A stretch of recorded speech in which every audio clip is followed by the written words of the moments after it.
सुंदर राधा श्याम सुंदर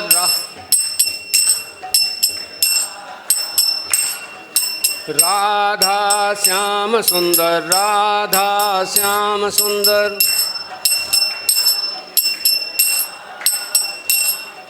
राधा गिरधारी राधा गिरधारी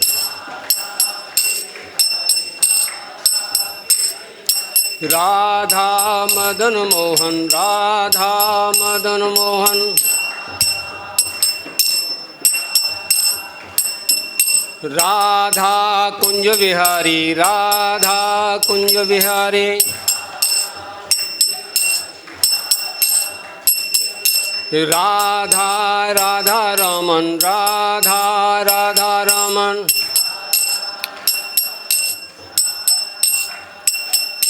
जय राधे जय राधे जय राधे जय श्री राधे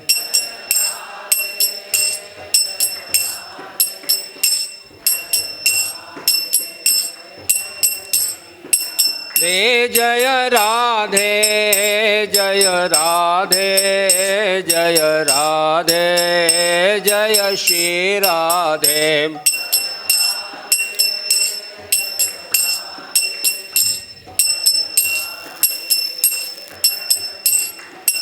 जय कृष्ण बलराम जय कृष्ण बलराम कृष्ण बलराम जय कृष्ण बलराम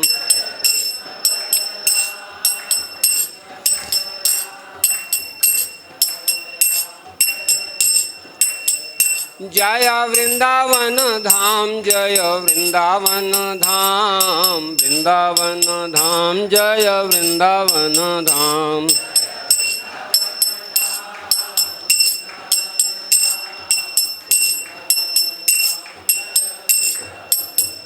जय राधे श्याम जय राधे श्याम राधे श्याम जय राधे श्याम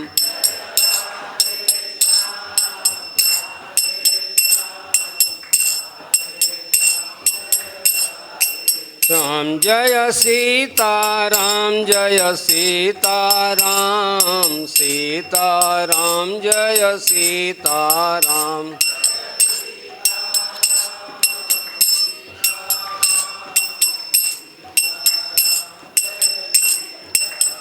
जय गौरनिताय गौरनिताय गौरनिताय जय गौरनिताय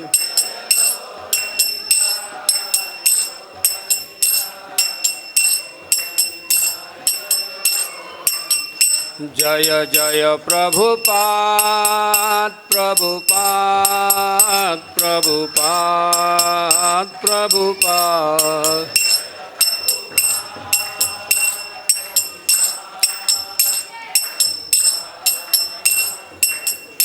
जय जय गुरुदेव गुरुदेव गुरुदेव गुरुदेव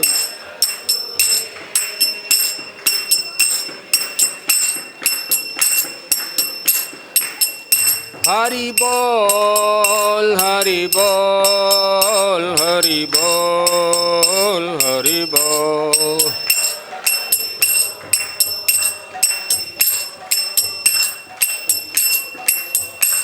हरि हरि बोल निताय गौर प्रेमानंदे हरि हरि बोल। जय ओम विष्णुपाद परमहंस परिव्राजकाचार्य अष्टोत्तरे श्री भक्ति वेदांत स्वामी श्रील प्रभुपाद की अनंत कोटि वैष्णव वृंद की जय। नामाचार्य हरिदास ठाकुर की जय।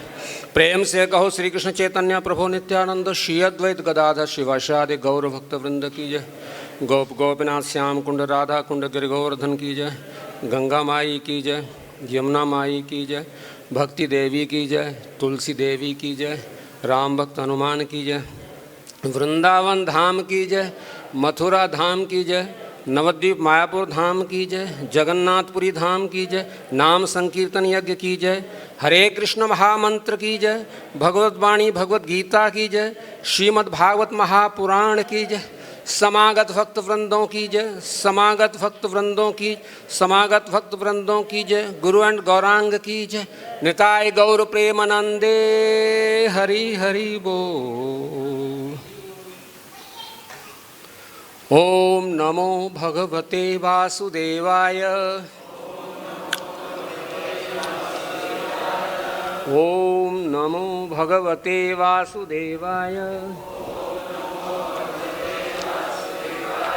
ओम नमो भगवते वासुदेवाय। नारायणं नमस्कृत्यं नरं चैव नरोत्तमं देवीं सरस्वतीं व्यासं ततो जयम् उदीरयेत्। नष्टप्रायेषु भद्रेषु नित्यं भागवत सेवया भगवते उत्तम श्लोके भक्तिर्भवति नैष्ठके। सच्चिदानंद रूपाय विश्वोत्पत्त्यादि हेतवे तापत्रय विनाशाय श्रीकृष्णाय वयं नुमः। हरे कृष्णा कृष्णा कृष्णा हरे हरे, हरे राम राम राम हरे हरे।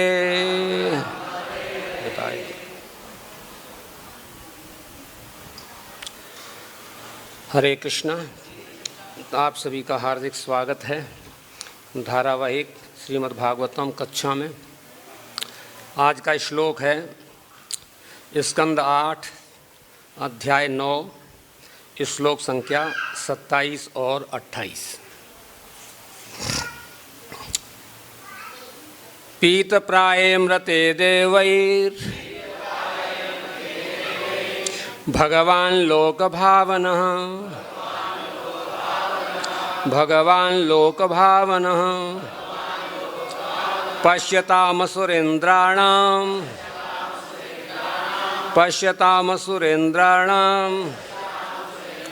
स्वं रूपं जग्रहे हरिः, स्वं रूपं जग्रहे हरिः। एवं सुरासुरगणा समदेशकाल, एवं सुरासुरगणा समदेशकाल हेत्वर्थ कर्म मतयोऽपि फले विकल्पा, हेत्वर्थ कर्म मतयोऽपि फले विकल्पा। तत्रामृतं सुरगणा फलमञ्जसापो, तत्रामृतं सुरगणा फलमञ्जसापो यत्पादपङ्कजरज श्रेयान्यदैत्या, यत्पादपङ्कजरज श्रेयान्यदैत्या।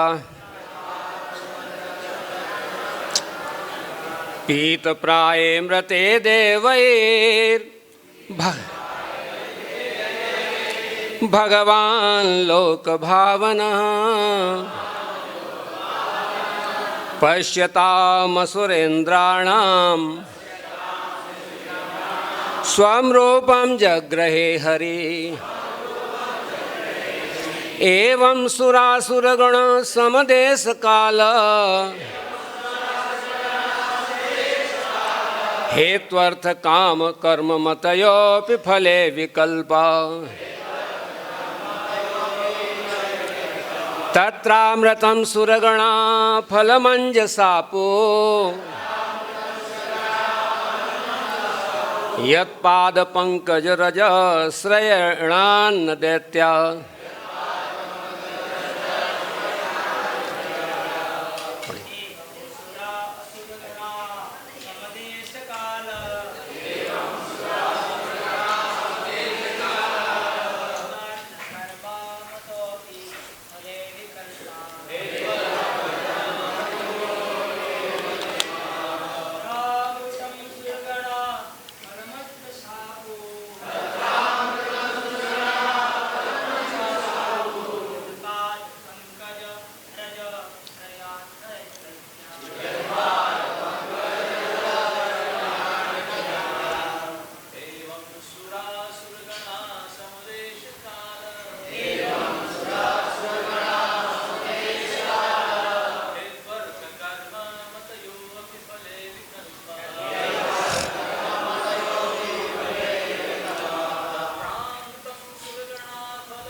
सुरगुण समुदेश काल हेतुअर्थ कर्म मतयो विफले विकल्पा।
पीत प्राय जब पीना लगभग समाप्त हो गया,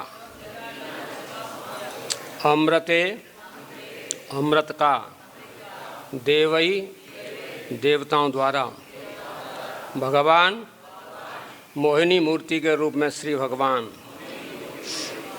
लोक भावनः तीनों लोकों के पालक तथा शुभ चिंतक पश्यताम देखते देखते असुर इंद्राणाम अपने सेनापतियों सहित सारे असुरों के स्वम अपने रूपम रूप को जग्रहे प्रकट किया हरि शिव भगवान ने। अनुवाद श्रील प्रभुपाद। पूर्ण पुरुषोत्तम भगवान तीनों लोकों के सर्वश्रेष्ठ मित्र तथा शुभ चिंतक हैं। इस तरह जब देवताओं ने अमृत पीना प्राय समाप्त किया, तब श्री भगवान ने समस्त असुरों के समक्ष अपना वास्तविक रूप प्रकट कर दिया। एवं सुरासुर गणा समदेश काल हेतुअर्थ कर्म मतयो विफले विकल्पा तत्रामृतम सुरगणा फलमंज सापो यत्पाद पंकज रज श्रयणान्न दैत्या। एवं इस प्रकार सुर देवता असुर गणा तथा असुर सम समान देश स्थान काल समय हेतु कारण अर्थ उद्देश्य कर्म कर्म मतया अभिलाषा अपि यद्यपि एक फले फल में विकल्पा समान नहीं तत्र वहाँ पर अमृतम अमृत सुरगणा देवता फलम फल अंजसा आसानी से पूरी तरह से प्रत्यक्षतः है आपो प्राप्त यत जिससे पाद पंकज भगवान के चरण कमलों की रज केसर की धूलि श्रेयणार्थ आश्रय ग्रहण करने या वर प्राप्त करने से नहीं दैत्य असुरगण। यद्यपि देवताओं तथा असुरों के देश काल कारण उद्देश्य कर्म तथा अभिलाषा एक जैसे थे, किंतु देवताओं को इस प्रकार का फल मिला और असुरों को दूसरे प्रकार का। चूँकि देवता सदैव शिव भगवान के चरण कमलों की धूलि की शरण में रहते हैं, अतः वे बड़ी आसानी से अमृत पी सके और उसका फल भी पा सके। किंतु श्री भगवान के चरण कमलों का आश्रय न ग्रहण करने के कारण असुर मनोवांछित फल प्राप्त करने में असमर्थ रहे। तात्पर्य पर शिला प्रभुपाद जी के द्वारा। शिला प्रभुपाद की। श्रीमद् भगवद गीता 4:11 में कहा गया है, ये यथा माम प्रपद्यन्ते तांस तथैव भजाम्यहम्। पूर्ण पुरुषोत्तम भगवान सर्वोपरि न्याय करता है। जो विभिन्न मनुष्यों को उनके चरण कमलों की शरण में जाने के अनुसार पुरस्कृत करते हैं या दंड देते हैं। अतएव यह वस्तुतः देखा जा सकता है कि यद्यपि कर्मी तथा भक्त एक ही स्थान पर एक ही काल में एक ही जैसी शक्ति तथा एक ही अभिलाषा से कार्य करते हैं, किंतु उन्हें पृथक पृथक फल प्राप्त होते हैं। कर्मी जन्म मृत्यु के चक्र में बंधकर विभिन्न शरीरों में देहांतर करते हैं, कभी ऊपर जाते हैं तो कभी नीचे, और इस तरह कर्म चक्र में अपने कर्मों का फल भोगते हैं। किंतु भक्त भगवान के चरणों में पूर्णतया समर्पण करने के कारण कभी भी अपने प्रयासों में असफल नहीं होते हैं। यद्यपि वे बाह्य रूप से कर्मियों की तरह ही कर्म करते हैं, किंतु वे भगवत धाम को वापस जाते हैं और प्रत्येक प्रयास में सफल होते हैं। असुरों या नास्तिकों को अपने खुद के प्रयासों पर भरोसा रहता है, फिर भी वे दिन रात कठोर परिश्रम करके भी अपने भाग्य से अधिक प्राप्त नहीं कर पाते। किंतु भक्त कर्म फलों को पार करके बिना प्रयास के ही अद्भुत फल प्राप्त कर सकते हैं। यह भी कहा गया है, फलेन परिचीयते।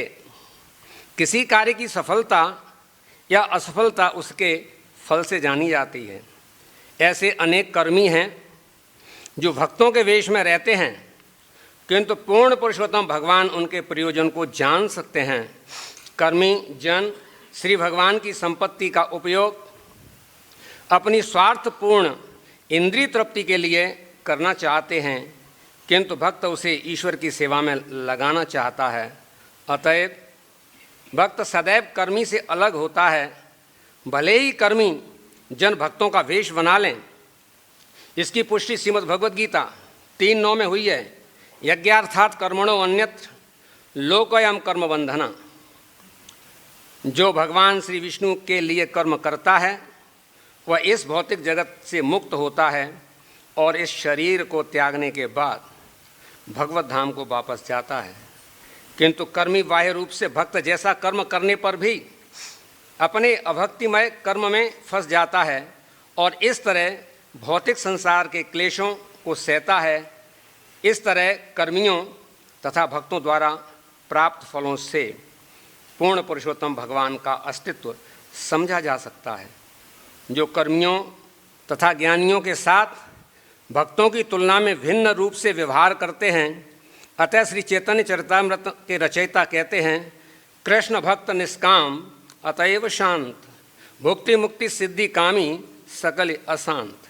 इंद्रिय तृप्ति चाहने वाले कर्मी परमेश्वर के अस्तित्व में विलीन होने की मुक्ति की अभिलाषा रखने वाले ज्ञानी तथा योग शक्ति में भौतिक सफलता की खोज करने वाले योगी, ये सभी अशांत रहते हैं। अतः अंततो गत्वा निराश हो जाते हैं। किंतु भक्त जो अपने निजी लाभ की आशा नहीं करता और जिसकी एकमात्र अभिलाषा पूर्ण पुरुषोत्तम भगवान की महिमा को प्रसारित करने की रहती है, बिना कठिन श्रम के भक्ति योग के समस्त सुफल प्राप्त करता है। शिला प्रभुपाद की। ओम अज्ञानतिमिरान्धस्य ज्ञानाञ्जनशलाकया चक्षुरुन्मीलितं येन तस्मै श्री चैतन्य मनोभीष्टं स्थापितं येन भूतले स्वयं रूपं कदा मह्यं ददाति स्वपदान्तिकं। वन्देऽहं श्रीगुरुश्रीयुतपदकमलं श्रीगुरून् वैष्णवांच वैष्णवांच श्रीरूपं साग्रजातं सगण रघुनाथान्वितं तं सजीवं साद्वैतं सावधूतं परिजनसहितं कृष्णचैतन्यदेवं श्री राधा कृष्ण पादान् सगण ललिता श्री विशाखान्वितांश्च। हे कृष्ण करुणा सिंधो दीनबंधो जगतपते गोपेश गोपिका कांत श्री राधा कांत नमस्तुते। तप्त कांचन गौरांगी श्री राधे वृंदावनेश्वरी वृषभानुसुते देवी प्रणमामि हरिप्रिय। हरेर्नाम हरेर्नामैव केवलम कलौ नास्त्यैव नास्त्यैव नास्त्यैव गतिरन्यथा। हरे कृष्णा कृष्णा कृष्णा हरे राम राम राम हरे हरे। हरे कृष्णा। तो आइए, पीत प्राय मृते देवै भगवान लोक भावना पश्यताम सुरेंद्राणाम स्वम रूपम जग्रह हरि। पीत प्राय लगभग अमृत पी लिया गया है देवैर देवताओं के द्वारा, भगवान लोक भावना लोकों का कल्याण चाहने वाले सबके शुभ चिंतक भगवान के द्वारा अमृत वितरण करने में देवताओं ने पी लिया है। और असुरों के जो प्रधान जो सेनापति थे उनके सामने भगवान ने अपना वास्तविक रूप प्रकट कर दिया। अब प्राय शब्द यहाँ लगाया, पीत प्राय लगा दिया। प्राय लगाने में मात्र एक ही बात सामने आई और वह यह थी कि देवताओं ने पूर्ण रूप से पी लिया, लेकिन प्राय इसलिए लग गया कि दोनों के बीच में आकर के राहु बैठ गया और राहु ने थोड़ा सा वो चल रहा था अमृत पिलाने का कार्यक्रम, उसमें बीच में बाधा उपस्थित कर दी। चक्रेण क्षुरधारेण जहारा पिबत शिरा हरेस्तस्तस कवंदस्तु सुधया प्लावितो पतत। राहु चतुर था, उसने सोचा कुछ न कुछ गड़बड़ हो सकती है, इसलिए उसने देवता का स्वरूप बनाया और पंक्ति में बैठ गया। पंक्ति में बैठ करके विचार कर रहा था कि देवताओं को पहले पिलाया जा रहा है, हो सकता है कुछ न कुछ हो जाए, इसलिए वो बैठ गया। लेकिन बैठते समय सबसे बड़ी गलती एक कर गया कि बैठा भी तो थोड़ा अंधेरे वाली साइड पकड़ता, लेकिन दोनों लाइटों के बीच में बैठ गया, जाके चंद्रमा और सूर्य के बीच में बैठ गया है। तो कहीं चोरी कर ही रहे हो तो कुछ विचार ऐसा है तो ऐसी देखो कि पंक्ति की कोई साइड वाली लाइन हो ना, वहाँ बैठो। ले बीच लाइन में जा कर के बैठ गया, इधर सूरज है इधर चंद्रमा है और राहु बैठ गया। राहु बैठने के साथ में ही सुधापान कराया जा रहा है और सुधापान कराने के साथ ही जैसे ही उसने अपना पात्र लिया और लेकर के मुंह से लगाया और लगाने के बाद में सूर्य ने तो पिया, चंद्र पीने वाला था, लेकिन बीच में ये कौन आ गया। जैसे ही दृष्टि करी, ये देवता नहीं है, और जो मोहिनी इतनी सुंदर स्वरूप पिला रही थी, मस्त कर रही थी, मदमस्त कर रही थी, उनकी तो मुखारविंद को देख करके ही असुर ये विचार कर रहे थे कि मैं तो अमृत जैसा ही पी रहा हूं और वो अमृत है थोड़ी देर में आने ही वाला है। उसी के बीच में बोल दिया असुर, और भगवान ने तुरंत ही जहारा काट दिया सर क्षुरधारेण, क्षुर के धार से, अर्थात कितनी तीव्रता थी। पी करके वो अमृत मुख में गया लेकिन कंठ को पार नहीं कर पाया। असुर तुरंत कार्य हुआ और तुरंत कार्य होने के बाद में ऊपर वाला भाग जो था ना, वो तो अमृत का पान कर चुका है, और नीचे वाला भाग कटा और गिर गया। और गिरने के साथ में उस राहु को ब्रह्मा जी के द्वारा एक लोक प्रदान करना पड़ा, उस अमृतत्व के कारण लोक प्रदान करना पड़ा। और दूसरी बात इसमें एक और आती है कि कोई कार्य हो रहा हो और उस कार्य में कोई खलनायक ना हो तो वो फिल्म अच्छी बनती भी नहीं है, वो प्रसंग अच्छा बनता भी नहीं है। तो ऐसा तो होना भी चाहिए था। और क्या भगवान को पता नहीं था? भगवान को क्या पता नहीं था? भगवान को संपूर्ण अवस्थाओं का पता है, लेकिन भगवान लीला विलासी हैं। भगवान कैसे हैं? लीला विलासी हैं। उन लीला विलासी भगवान की जो लीलाओं का जो दर्शन कर लेता है कि भगवान क्या लीला चाहते हैं, वास्तव में वही आनंद लेता है। लीला चाहते क्या भगवान, और भगवान क्या चाहते कौन जान सकता है? कोई नहीं जान सकता। अगर जान सकता है तो एक व्यक्ति जान सकता है, और वह होता है भगवान के चरणाश्रित उनका भक्त। और कोई जानेगा? हैं? भक्त्या मामा भी जानाति, भक्त्या मामा भी जानाति यावान यश्चाम तत्वता। जो हूं, जितना हूं, जैसा हूं। भगवान अपने मुख से कह रहे हो, इतनी बात किसी की हिम्मत नहीं है। कहता हूं मैं जो हूं, जैसा हूं, जितना हूं, वो मुझे मेरा भक्त जानता है। भक्त अपने मुंह से कभी नहीं कह पाएगा, लेकिन भगवान कहते भक्त मेरा जानता है। नट के कार्यकलापों को उसका जमूरा जानता है।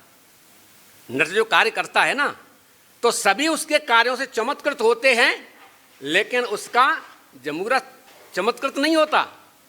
वो सामान्य और प्रसन्न रहता है, लोग भयभीत होते हैं। इसी प्रकार भगवान के प्रयोजन को सब भगवान के भक्त जानते हैं। ये देवासुर संग्राम आख्यान प्रसंग श्रवण किया, और अब ये 2 अध्यायों के बाद में ये अपनी पूर्णता को प्राप्त होगा। ये प्रसंग, इस प्रसंग को समझने और जानने के लिए बहुत ही मनन और चिंतन की भी जरूरत है। देवासुर संग्राम, समुद्र मंथन, 2 प्रकरण इसमें आते हैं। एक तो समुद्र का मंथन और देवासुर संग्राम। समुद्र का मंथन, संसार में जो भी कुछ हो रहा है, जिसमें आप जूझ रहे हो, निश्चय ही वह समुद्र मंथन में ही आप जूझ रहे हो। निरंतर समुद्र मंथन आप भी चाह रहे हो कि अब अमृत निकलेगा, अमृत निकलेगा, मैं सुखी हो जाऊंगा, मैं सुखी हो जाऊंगा, मैं सुखी हो जाऊंगा, और मैं सुखी हो जाऊंगा, अमृत निकलेगा। परिणति वही होगी जो असुरों की हो रही है, क्योंकि मैं अपने उद्यम से मैं सुखी हो जाऊंगा, यही परिणाम यहां पर आने वाला है। लेकिन इसके थोड़ा सा भूमिका में थोड़ा सा विचार हम करते हैं। इस प्रसंग का, इस आख्यान की शुरुआत कहां से हुई? दुर्वासा ऋषि भगवान के पास से आ रहे हैं, वैकुंठ से भगवान का निर्माल्य ला रहे हैं, आनंद से भरे हुए आ रहे हैं। दुर्वासा के अंदर एक विशेषता यह है कि इनमें तात्क्षणिक क्रोध आता है। ऋषि का स्वभाव है, क्रोध आता है। क्षणार्ध उत्तमस क्रोध, उत्तम व्यक्ति जो होते हैं उनमें क्षणार्ध के लिए क्रोध आता है। कोई परिस्थिति ऐसी देखेगी तो उन्हें क्रोध धारण कर लिया, लेकिन उनके अंदर क्रोध स्थायी नहीं होता। तो ऋषिवर तो बहुत उत्तम है, भगवान के साथ में उनका सानिध्य है, परम वैष्णव हैं, आ रहे हैं मस्ती से। और मस्ती से आते हुए क्या देखा मार्ग में कि इंद्र जा रहा है ऐरावत पर विराजमान होकर के। इंद्र जा रहा है, इंद्र है, प्रजापति है, पालन करता है, देवताओं में श्रेष्ठ है। अरे इस निर्माल्य को इसे प्रदान कर दिया जाए। यह संत की, एक वैष्णव की करुणा थी। भगवान का निर्माल्य उसने इंद्र को दिया, लेकिन इंद्र ऐरावत पर बैठा हुआ है और दुर्वासा पैदल चल रहे हैं। ध्यान दीजिए, फिर भी संत की कृपा देखो। अरे इसको पता नहीं है, एक संत जब सामने आ जाए तो वाहन से उतर करके दंडवत प्रणाम करना चाहिए। संत सामने जा रहा है ना, तो वाहन से उतर करके दंडवत प्रणाम करे और उनसे कहे कि महाराज आप बैठिए, वाहन में आप बैठिए, तब हम बैठेंगे। और नहीं तो ऐसा क्या होता है कि संत मार्ग पर जाता हुआ होता है और गाड़ियां हॉर्न तो उसको देती हैं, साइड में हो जाओ, साइड में हो जाओ, साइड में हो जाओ, लेकिन नहीं पूछते। ऐसे कर्मी लोग कभी संसार में सुखी नहीं होंगे। मार्ग में चलते हुए अगर बिल्ली रास्ता काट जाए तो वाहन खड़ा हो जाएगा। अब वाहन नहीं जा सकता। क्यों नहीं जा सकता? किसी अशुभ की आशंका है। बिल्ली ने रास्ता काट दिया, अब नहीं जाएंगे, लेकिन संत सामने हो गया तो तुरंत चले जाएंगे। यही तो असुरता की पहचान है। मेरा कहीं अकल्याण ना हो जाए, बिल्ली रास्ता काट गई है। और संत कभी विचार नहीं करता कि बिल्ली रास्ता काट गई है, क्या रास्ता काट गई है। बिल्ली रास्ता काट गई है महाराज तो क्या हुआ? अरे बिल्ली रास्ता काट गई है, कोई अशुभ हो सकता है, अशुभ होगा तेरे लिए, मेरे पास तो शुभ और अशुभ दोनों में से कोई है ही नहीं, तो होगा मेरे पास क्या। और फिर वो जीवात्मा है, और जीवात्मा के साथ में ऐसा भेद, यह असुरों के लक्षण है। और संसार असुरों से ही भरा हुआ है।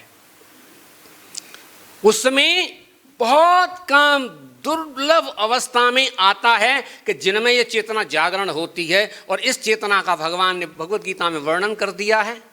मनुष्याणाम सहस्रेषु कश्चित् यतत सिद्धये यतताम अपि सिद्धानाम कश्चित् वेति माम तत्वतः। मनुष्याणाम सहस्रेषु, हजारों मनुष्यों में किसी के अंदर एक चेतना आती है कि मैं कौन हूं, कहां से आया हूं, मेरे जीवन का उद्देश्य क्या है, जन्म मृत्यु के चक्र में कब तक रहूंगा, यह विचार अर्थात तो ब्रह्म जिज्ञासा नहीं आती। और जब तक मैं सुखी हो जाऊंगा, मैं सुखी हो जाऊंगा, मैं इसको इकट्ठा करके सुखी हो जाऊंगा, इसको मार करके सुखी हो जाऊंगा, सब असुरता है। इदम अद्य मया लब्धम इदम प्राप्त से मनोरथम इदम अस्ति इदम में भविष्यति पुनर्धनम असौ मया हताशस्त्रे हनिष्य चापरानपि। इतनों को मैंने नष्ट कर दिया, इतनों को मैं नष्ट कर दूंगा। आसुरी बुद्धि है। फिर भी संत ने क्या किया, निर्माल्य दे दिया। निर्माल्य देने के बाद में हाथी के ऊपर उसने ले करके उसकी कुछ उपयोगिता न समझते हुए हाथी के मस्तिष्क पर डाल दी। हाथी पशु है, उसने उठाई, सूंड में पहले तो तोड़ी, फिर पैरों के नीचे रगड़ी। अब वैष्णव से नहीं रहा गया, अब वैष्णव से नहीं रहा गया। एक अपराध जब मेरे प्रति था ना, तब तो मैंने सहन कर लिया कि वाहन पर बैठा हुआ, तब भी मैंने निर्माल्य दे दिया। लेकिन अब तो वैष्णव भगवान के निर्माल्य का अपमान कर दिया है। इससे ऐसे मतांध को, ऐसे व्यक्ति को प्रजापालन क्या करेगा जो मतांध हो रहा है। और उसी समय दुर्वासा ने बोल दिया, हे इंद्र श्रीहीन हो जा। और श्रीहीन हो जा के साथ में ही त्रलोकी में एक साथ उसका वैभव गिर गया।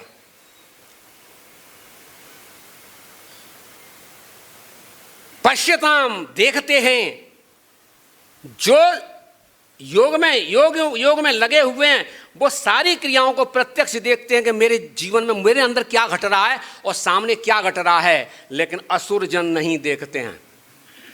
और उसी समय श्रीहीन हुए। और श्रीहीन होने के बाद में असुरों को पता चला कि इंद्र श्रीहीन हो गया है, आक्रमण कर दिया। आक्रमण करने के बाद में स्वर्ग से पद दलित कर दिए गए। और पद दलित करने के बाद में फिर ब्रह्मा जी की शरण में गए। और ब्रह्मा जी की शरण में जाकर के ब्रह्मा जी भगवान की शरण में गए। और भगवान बोलते हैं कि अभी असुरों का काल प्रबल है, असुरों का काल प्रबल है, शांत रहो, संधि करो, और समय आपका अनुकूल आ जाए, अमृत पी करके फिर आक्रमण करो और अपने स्वर्ग को प्राप्त करो। बहुत ही सुंदर बात समझने की है। इस सृष्टि के अंतर्गत काल का बहुत बड़ा महत्व है। और जिस समय काल का समय होता है उस समय भगवान भी उस विक्षेप पैदा नहीं करते हैं उसमें। और भगवान प्रकट होकर के सहायता दे रहे हैं, योजना दे रहे हैं। लेकिन ये तो नहीं कह रहे ना कि चिंता मत करो, काल क्या करेगा, कोई भी नहीं, अभी मैं हटा दूंगा। ये यथा माम प्रपद्यन्ते तांस तथै भजाम्यहम् मम वर्तमान वर्त्यन्ते मनुष्य पार्थ सर्वसा। भगवान कहते हैं ये यथा माम प्रपद्यन्ते, जो जिस प्रकार मेरी शरण लेता है मैं उसको उसी प्रकार का फल देता हूं। यह प्रक्रिया सामान्य है। यह प्रक्रिया भक्त के साथ नहीं है। विचार यहां पर यह करना होगा कि देवासुर संग्राम में देवता और असुर हैं, देवता और असुर हैं, भक्त नहीं है, भक्त नहीं है। भक्त को जो प्राप्त है वो देवता को प्राप्त नहीं है। भक्त को जो प्राप्त है वो असुर को प्राप्त नहीं है। सूत जी के सामने शौनक ऋषि आदि कहते हैं, अभक्तांस्तांश विज्ञाय न ददौ कथामृतम श्रीमद् भागवती वार्ता सुराणामपि दुर्लभ। देवताओं को अभक्त जान करके सुखदेव जी ने श्रीमद् भागवत प्रदान नहीं करी। अभक्तांस्तांश विज्ञाय न ददौ कथामृतम, कथामृत प्रदान नहीं करी। और देवताओं की रुचि भी कथामृत में नहीं है। अपने पद और प्रतिष्ठा को बचाने के लिए अथवा स्वर्ग के अंदर त्रिलोकी के अंतर्गत काल के प्रभाव से सतोगुण, रजोगुण और तमोगुण की जो वासना है उसका सात्विक वासना के प्रतिमूर्ति हैं देवता। देवता कैसे हैं? सात्विक। असुर कैसे हैं? तामसिक। तो तामसिक, सात्विक और राजसिक के बीच में यह संघर्ष चलता रहता है। लेकिन भक्त कैसे हैं? गुणातीत। भक्त गुणातीत होने के कारण इन सबसे परे हैं। समग्र सृष्टि से अगर प्रेम कर सकता है तो सब वैष्णव कर सकता है। भक्त प्रेम करेगा समस्त जीवात्माओं से जो भगवान आज्ञा करते हैं भगवत गीता में और श्रीमद् भागवतम में। तो प्रेम का जो लक्षण प्रकट होता है वह होता है भक्त में। इस श्लोक में इतनी सुंदरता भरी है, इतनी सुंदरता भरी है। एक देश और एक काल है। एवं सुरासुर गणा समदेश काला, सुर हैं और असुर हैं, सम है देश काल और उनका प्रयोजन, फले विकल्पा, फल अलग अलग प्राप्त हुए हैं। एक ही क्रिया करने पर फल अलग अलग प्राप्त होगा। क्यों प्राप्त होगा? गुण भेद के अनुसार। गुण भेद के अनुसार फल एक क्रिया करने पर भी प्राप्त होगा। जैसे कोई व्यक्ति भूखे को भोजन करा रहा है, ये भूखा है कुछ तो पुण्य कर लो, तो उसे पुण्य मिलेगा। और कोई भोजन में उसको मारने का प्रयोजन करे, भोजन करा रहा है कि मारने के उद्देश्य से, तो उसे क्या पुण्य मिलेगा? पाप मिलेगा। लेकिन न मुझे पुण्य चाहिए न मुझे पाप चाहिए, सामने वाला भूखा है उसे भोजन चाहिए, मेरे पास भोजन है और भोजन प्रदान कर दिया गया। ये कौन सा है? पुण्य है या पाप है? पुण्य और पाप कुछ नहीं है। कभी स्वीकार नहीं करेगा भक्त कि मैं पुण्य कर रहा हूं, मैं पाप कर रहा हूं। क्योंकि आपको जरूरत भोजन की है, मेरे पास भोजन आप प्राप्त करिए। और जो भोजन प्रदान किया जा रहा है और भक्त के द्वारा प्रदान किया जा रहा है वह भोजन तो होगा नहीं, प्रसाद होगा। और प्रसाद में अपनी शक्ति है, प्रसाद की अपनी शक्ति है। और प्रसाद को ग्रहण करने के बाद में आप किसी को प्रसाद पवाइए, किसी को प्रसाद पवाइए, कुछ ही दिनों में उसकी चेतना शुद्ध होना चालू। घर में एक बालक है, भगवान को नहीं मानता, मेरी बात भी नहीं मानता, कुछ भी नहीं मानता, एक व्यक्ति या कुछ भी नहीं मानता है, भूखा है, वह भोजन मांगता है, और बड़े प्रेम के साथ उसको बोलिए मैं आपको भोजन दे रहा हूं, रुकिए लेकिन थोड़ी सी तुलसी लगा दो, ठाकुर जी को भोग लगा करके तुलसी लगानी है बस। क्यों तुलसी लगानी है? भगवान के भोग में तुलसी लगती है, आपको अभी दे रहा हूं, मुझे अभी दो, अभी दो, अभी रुक जाओ थोड़ा सा भोग लगा लें, तुलसी लगा लूं, थोड़ा सा भोग लगा लो। और रोज ऐसा करने के बाद में उसकी चेतना में जाकर के ये बात समाहित होती है कि ये प्रभु मुझे रोज प्रसादी भोजन कराते हैं, प्रसाद काय को पवाते हैं, भोजन कराते हैं लेकिन तुलसी दे करके कराते हैं, इतने प्रसन्न होकर के कराते हैं, हम इतनी जिद करते हैं जल्दी करो, तब मुझसे विनम्र होकर के कहते हैं थोड़ा सा रुक जाओ, अभी देना, तुलसी लगानी है। धीरे धीरे उसकी चेतना बदलना चालू हो जाएगी कि जब इतने ये सुंदर इस प्रकार प्रसाद पा करके प्रसन्न रहते हैं, तो हम भोजन करके इतने दुखी और उग्र क्यों रहें? इससे लाभ क्या मिल रहा है मुझे भी बदलना चाहिए। और प्रसाद अपना कार्य करना चालू कर देगा। तो तत्रामृतम सुरगणा फलमंजसा पु, वही फल प्राप्त किया। क्यों प्राप्त किया? कि देवता भगवान के सानिध्य में है। देवता भगवान के सानिध्य में, एक बात हमेशा ध्यान रख करके चलना कि देवता कभी भी भगवान की भक्ति और वैकुंठ जाने की अभिलाषा नहीं करते हैं। अपने पद का संरक्षण चाहते हैं, स्वर्ग चाहते हैं, स्वर्ग के भोग चाहते हैं। भय उनको रहता है तो सिर्फ एक रहता है कि मेरे पद पर कोई दूसरा ना आ जाए। भय रहता है तो इस बात का रहता है कि पृथ्वी की पॉपुलेशन कहीं आकर के स्वर्ग में जाकर के और भीड़ ना बढ़ा दे, इसलिए वहीं पड़े रहें, है ना। तो भोग के अभिलाषी हैं लेकिन भक्ति के प्रति अभिलाषी नहीं है। लेकिन उत्तमता क्या है कि वो ब्रह्मा जी की शरण में जाते हैं और ब्रह्मा जी भगवान से प्रार्थना करते हैं और भगवान प्रकट होते हैं उनकी इच्छा पूर्ति करने के लिए। प्रत्यक्षतः भगवान प्रकट होते हैं। भगवान तो प्रत्येक जीवात्मा के हृदय में निवास करते हैं। प्रत्येक जीवात्मा की इच्छाओं को पूरा करने के लिए भगवान हृदय में ही निवास करते हैं। यह जीवात्मा इतना बाह्य हो चुका है कि भोग विलास की इच्छाएं तो प्रकट करता है और चाहता है कि ये मेरी इच्छाएं पूरी हों, और अंतस्थ बैठे हुए परमात्मा उनको पूरा करते हैं। लेकिन वह भगवान की तरफ अथवा परमात्मा की तरफ मुड़ता नहीं है। और परमात्मा की तरफ न मुड़ना, भगवान की तरफ न मुड़ना, इसी जीवात्मा का सबसे बड़ा क्षरण का और भौतिक प्रकृति में रुकने का यही कारण है। भगवान की शक्ति, मैंने एक बार बताया था आपको, भगवान तो जाज्वल्यमान है, अग्नि स्वरूप हैं, और उस अग्नि की ज्वाला में से अनंत जीवात्माएं प्रकट हैं, अनंत जीवात्माएं, स्फुलिंग, भिन्नांश, वही स्वरूप धारण करते हैं। जीवात्मा और भगवान में कोई अंतर नहीं है, क्वालिटी में कोई अंतर नहीं है, लेकिन क्वांटिटी में अंतर है। अब अंतर होने के बाद में क्वालिटी में कोई अंतर नहीं है। भगवान सच्चिदानंद है तो जीवात्मा भी सच्चिदानंद है और भिन्न है। और क्या है? भिन्न है। सच्चिदानंद है, भिन्न है। भगवान सर्वेश्वर हैं, भगवान नियंता हैं, भगवान सर्वज्ञ हैं, भगवान सर्व आनंद प्रदाता हैं, भगवान संपूर्ण रूप से स्वानिष्ठ हैं, स्वराट हैं। उसी शक्ति का अंश आत्मा में है, और आत्मा में होने के कारण भगवान तो भोक्तारम यज्ञ तपस्याम सर्वलोक महेश्वरम सुहृदय सर्वभूतानाम ज्ञात्वा माम शांतिम इक्षति।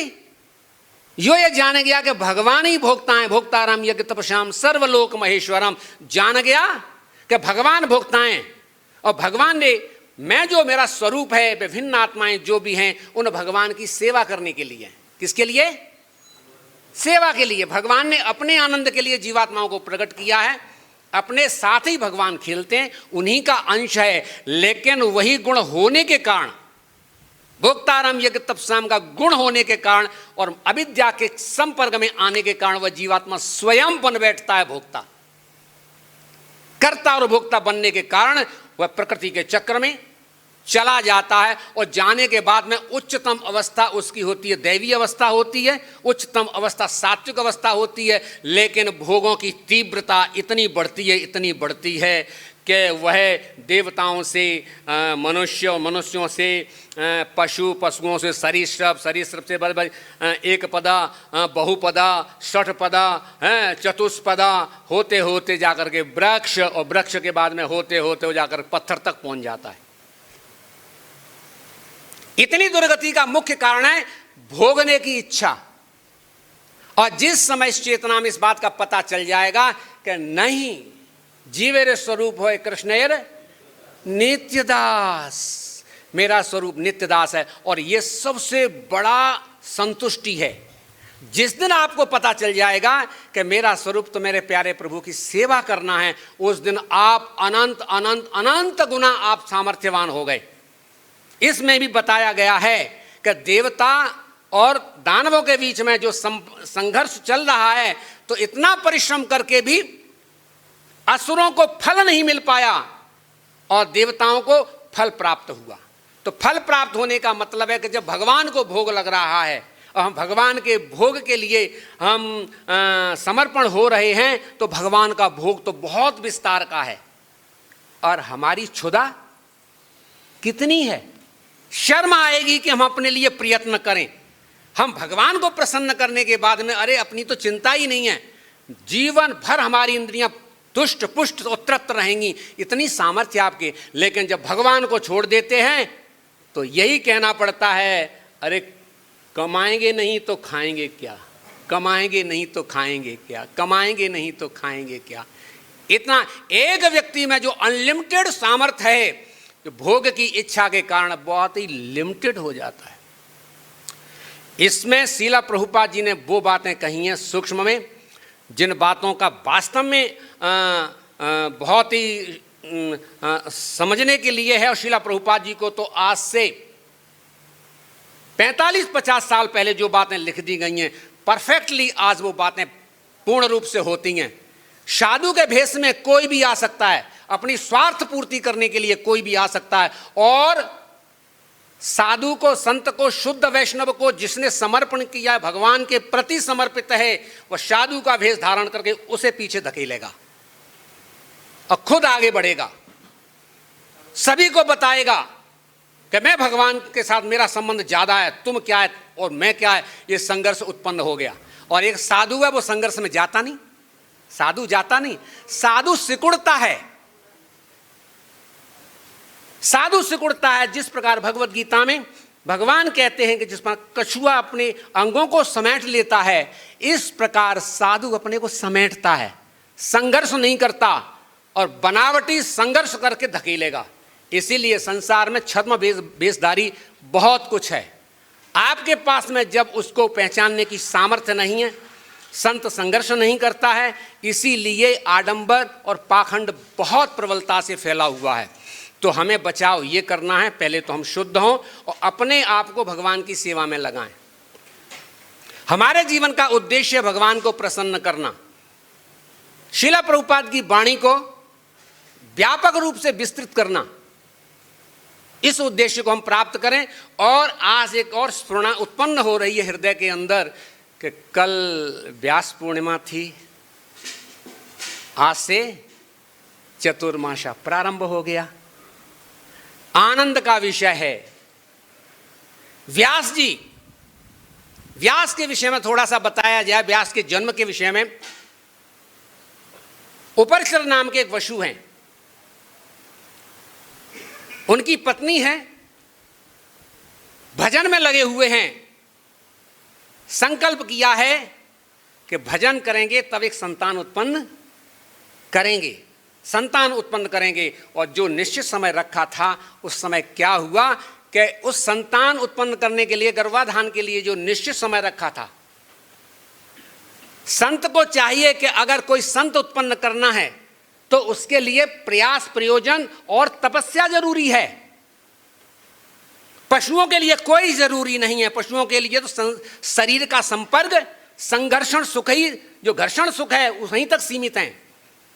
लेकिन मनुष्य को चाहिए कि संतान उत्पन्न करने है तो उसके लिए प्रयत्न और प्रयोजन होने चाहिए कि मैं संतान कब उत्पन्न करूंगा, कौन से शुभ घड़ी में उत्पन्न करूंगा। इस प्रकार का उपरचर नाम के वसु हैं, उन्होंने संकल्प किया हुआ है।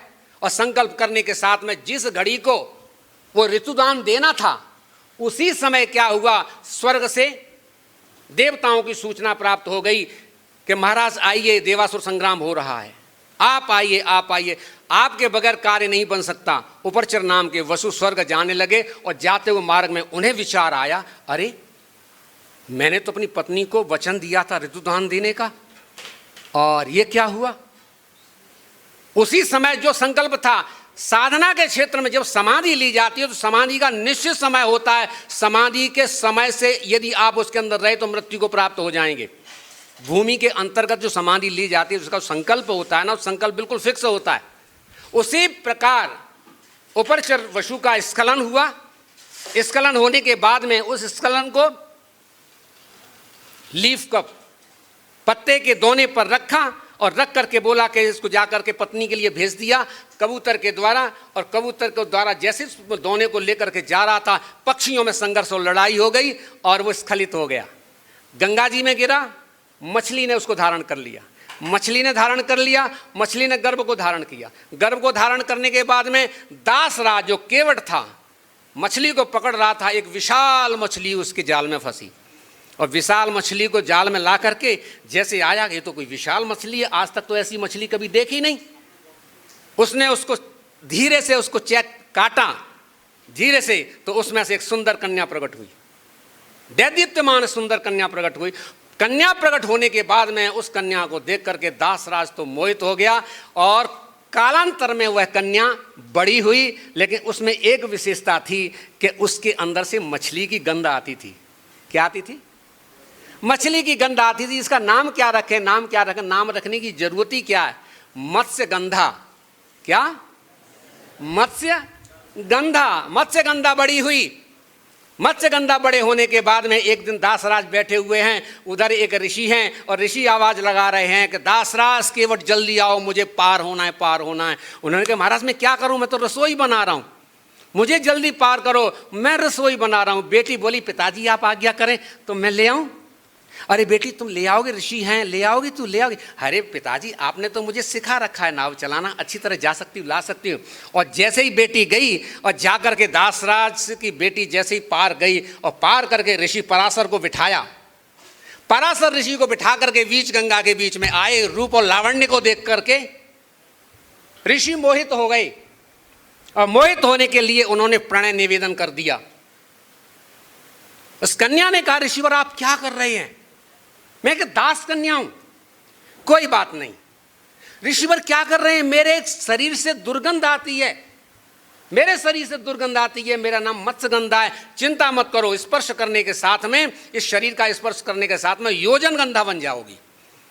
योजन गंधा 12 किलोमीटर तक आपकी सुगंध फैलेगी। ऋषिवर रुकिए, गंगा जी देख रही हैं, चिंता मत करो। कमंडलू लिया और जल गंगा पर मारा तो काई छा गई।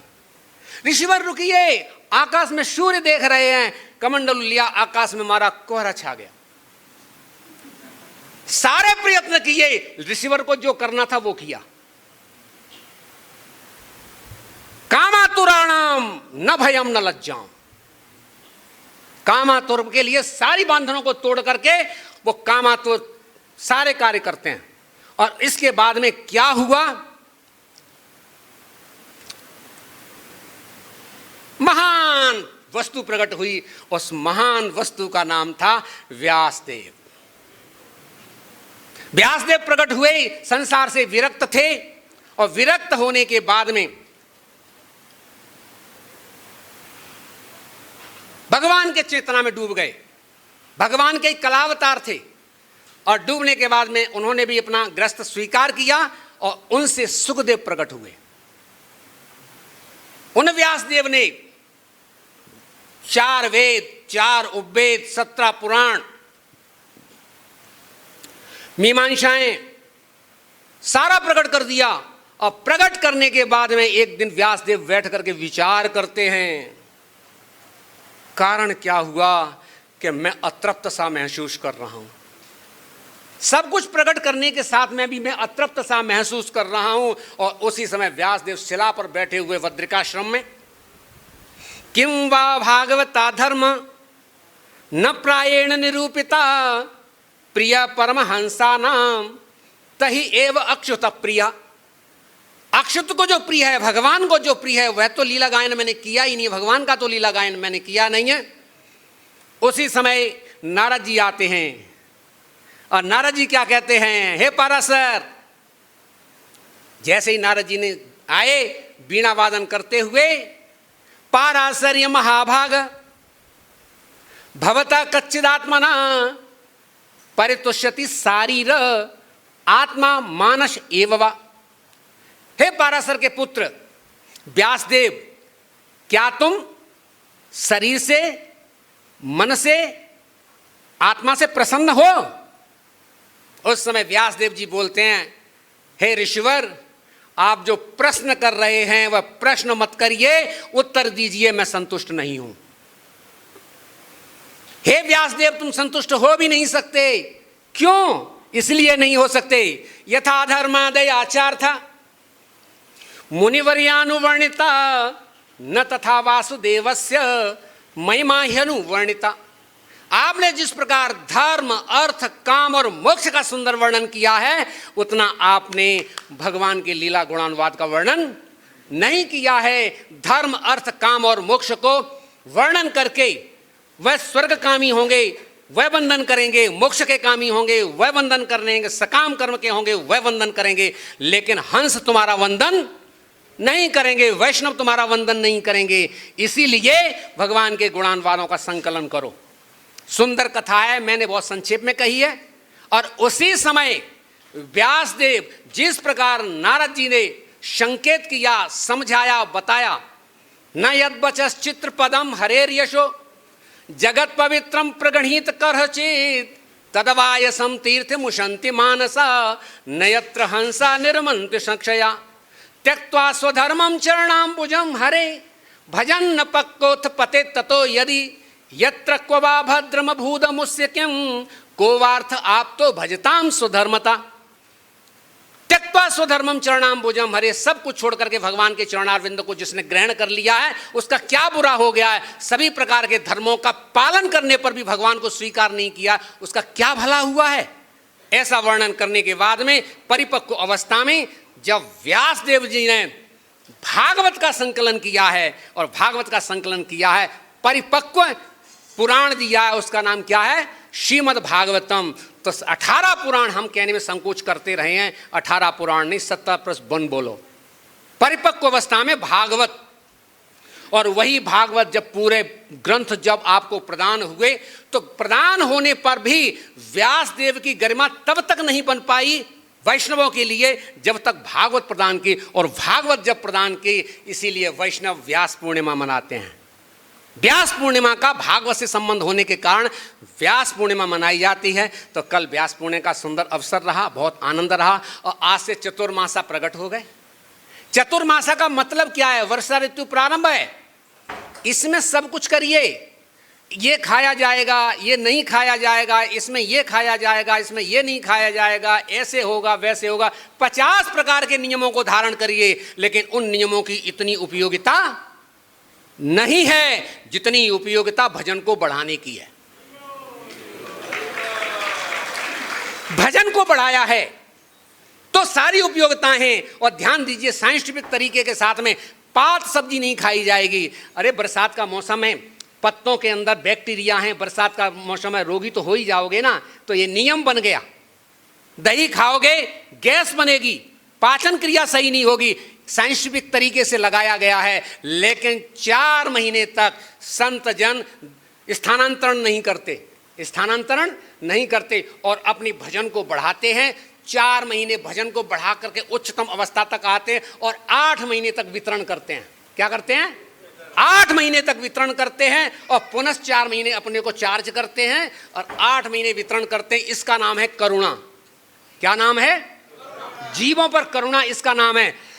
कोई क्रिया संपादन नहीं हो पा रही, कोई विधि छूट रही है, हे प्यारे प्रभु, विधि तो सिर्फ यही है कि तुम्हारा नाम जीवात्माओं के हृदयों में पहुंच जाए, ये जीवात्मा तुम्हें स्वीकार कर लें, हमारी सारी विधि पूरी हो गई।